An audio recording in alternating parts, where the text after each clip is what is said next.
Comics drive me nuts now. I read some events here and there, but for the most part, like, I'll read older stuff because it feels more down to earth. It feels a little easier even to keep up with. You know, it used to be like the Marvel rule, the Stan Lee rule, whatever it was called. Every comic is someone's first comic. You know, I can read the old Age of Apocalypse title without knowing anything that led up to it, and even just the pages of the comics themselves tell me everything I need to know about what I'm seeing. I knew in one issue that the world was changed, and Bishop knew that things were different and how things were supposed to be. And if I didn't know who a character was, the comic would always throw like a one sentence in there. You know, Storm, goddess of the weather, member of the X-Men. That's all I need to know. And I'm up to date on this is her and what she's doing. Modern comics don't do that as much. I read Secret Empire, and it was just rough. I mean, it got a lot of acclaim, but that thing was grueling to get through. And I've been reading Devil's Reign, and it's the same thing. Because they don't give you any real information. If you're not keeping up with everything going on in comics these days, then you tend to not know what's going on in comics these days. They don't treat it like every issue is someone's first issue. So I don't feel like the accessibility is generally there as much anymore. But even beyond that, nothing matters. Characters die, shrug, who cares? Someone became evil, someone became good, it's not going to last, who cares? Doc Ock became the new Spider-Man, which I was kind of into the storyline. It's not going to last. So you're here for the moment. You're reading the event, you're reading the miniseries, but you're not long-term invested into everything that's going on because there's nothing to be long-term invested into. I mean, I even remember when Civil War ended and Captain America died, and everybody treated it like it was such a huge deal, although most of that was because they thought there was going to be heavy resale value on the issue. So everybody was trying to buy the first release because that's a big part of the market, is everyone trying to get their resale out of it. But, I mean, you knew Captain America was going to come back at some point, and it didn't really take all that long for it to happen. I mean, even Hawkeye had been killed, and I think it was like a year later he was back. So it's like, death has no meaning, everything gets retconned, every version of a character that you're like, that's not how they work. At some point, that's how they worked. Batman doesn't kill. He did. Batman doesn't use guns. He did. Superman doesn't kill. He did. Man of Steel is not a great representation of Superman. It actually is. That is pretty accurate to a version of Superman that existed. The Adam West Batman ruined Batman. Actually, it saved him. It saved the comic and kept him going. It turned him into that for like 10 years, but you know, that's the whole reason the comic still exists. And yes, I've had people tell me it's like that's what almost killed him. I'm like, opposite actually. So for me, there's just no real reason to care about comics these days. I'll read a miniseries, I'll check out an event, but I'm bigger into checking out the alternate reality stuff. Like I read all of Injustice, I've been reading Deceased. I'm also a bigger DC fan than Marvel. So those are the stuff I gravitate towards more. And I'll read a lot of the crossovers, Justice League Power Rangers, Batman Ninja Turtles, Power Rangers Godzilla. But I just have a hard time finding anything worth investing into from mainline comics. And they're still successful. Like X-Men are still, every time I look it up, they're still like in the top 10 multiple titles. And I haven't found X-Men interesting in years. Like early 2000s was probably the last time I found an X-Men title that I considered worth reading. But that's just me personally. They're still clearly doing great.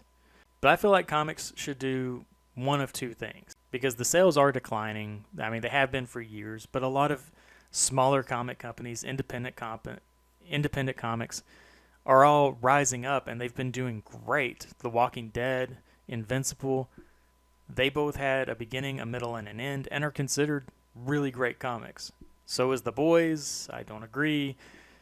I like the show. I didn't like the comic.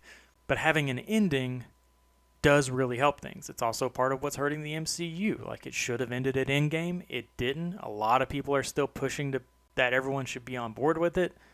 And for a lot, it's just not holding up like it was. And if they're going to push it until it's completely dead, and it will probably still keep going beyond that, because that's what comics do. Two ideas. If I was to throw out two things that I wish comics would do to fix things, it would be, one, Just scratch canon altogether. Don't worry about it, because none of it matters anyway. Everything that is canon won't be canon. Everything that isn't canon was once canon. Everything has happened. Nothing ever happened. It's all the same. So just ditch canon altogether and just everybody write their own little mini-series.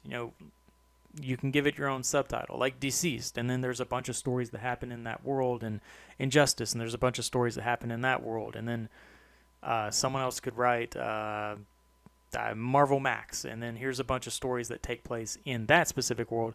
But it's kind of just like you took versions of characters that you liked, you took your own interpretations, and you're telling your own story with them, and it doesn't have to be connected to anything else, so you can do whatever you want with those stories. And then people will more specifically be picking out the artists and the writers that they like and the storylines that they like, and there's no big feeling of having to keep up with everything else, which is, I know, part of what drives comics. You got to make people want to keep up with everything as opposed to just the one or two.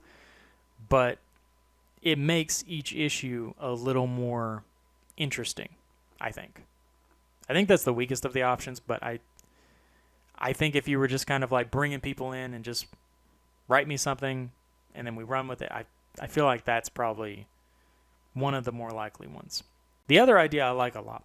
What you do is you kind of set a beginning date and an end date, and then you kick off your stories. So we'll say like Ultimate Marvel. Ultimate Marvel kicked off in 2000, and then we'll say how it ended, which, I don't know, it was like, 2014, 2012, something around that range.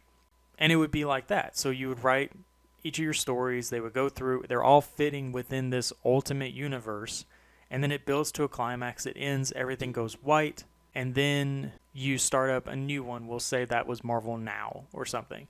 And then that has a new continuity. And it's not connected to the old one. So you write a story that has a beginning, a middle, and end. You close the door on it. And then you kick off with something different. So you don't like this version of a character, in 10 years, they're going to have a new version of that character. It also inspires you to read every title under that banner, because if you like part of Ultimate Marvel, well, for the entire story, you're going to have to go get everything else for Ultimate Marvel. But if you don't like Marvel Now, it's fine. You skip it, and they'll do another incarnation next. And I feel like that's probably the best option of what comics should be doing, Marvel and DC most specifically. Because then you do have set continuities, you do have set timelines, you do have things that matter. A character dies, they're gone, they're dead. A big event happens, it matters. And you increase the engagement and the investment of each storyline that you're doing if people are made to care about this specific timeline. They don't have to read anything that came before, they don't even have to read anything that came after, they just read that. And then you're hoping that they're interested enough to see what you do next. And I think that's probably the single best approach to fixing comics and even increasing the sales and value of comics. Actually, there is a third one too, and I forgot about it. It was the old thing that Chris Claremont wanted to do. He wanted to make comics generational. And that's actually a good way of fixing them as well. I always wanted them to work like that, to where it was kind of like you did go to the comic store with your kids, and it's like, oh, Kitty Pryde's now leading the X-Men. Oh, back when I read comics, she just joined. What's Wolverine doing these days? It's not retcon after retcon. This old stuff didn't happen. It did happen. Oh, you saw Jean Grey die. She's back now. You saw Colossus die. He's back now. You don't have to go through all of that. It's generational. Characters get older. They die. They retire. Move on. People become heroes. People become villains. That one really bugs me. People are always becoming new heroes. Everyone gets the chance to be a hero. Juggernaut joined the X-Men. Doctor Doom's been hero and anti-hero. Sabretooth's joined the X-Men. A whole bunch of former Masters of Evil people have been Avengers at some point or another. It's like, I want to see more heroes become villains, and not through the Axis storyline where it's all temporary, or Doc Ock possessing Spider-Man's body. Like, I want an actual hero that's just fed up and then moves to being a villain.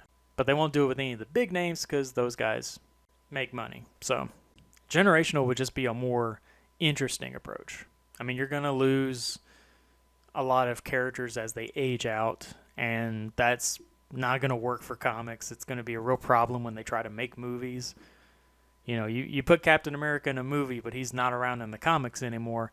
the guy's got to come back. I think it's the most interesting approach to comics. Like, I think the running a storyline for like 10 or so years is the best option, but I think generational is the most interesting of the options because it's so cool to think about where comics could progress as time goes on, like who becomes the new this or that, or who replaces Spider-Man. You know, what do the Green Lanterns look like now, and whatever happened to Hal Jordan? Like, that's the kind of stuff that I wanted to look at when I was a kid. I wanted to grow up and then look back and go, oh, where these guys go? And it's like, oh, they're in the same place. There's just more of them now. There's Hal Jordan's back to being a Green Lantern, and the Green Lanterns are all restored. Everybody's fine. Nobody died. Aquaman's got his hand back. I feel like comics eventually are gonna die out a bit more. Like, superheroes must run their course at some point. I'm curious as to what comics kind of become next. Like, will it always be superheroes, or is this past like 100 years of comics being focused on superheroes going to expire, and then we move on to something new, regress back to monsters and stuff?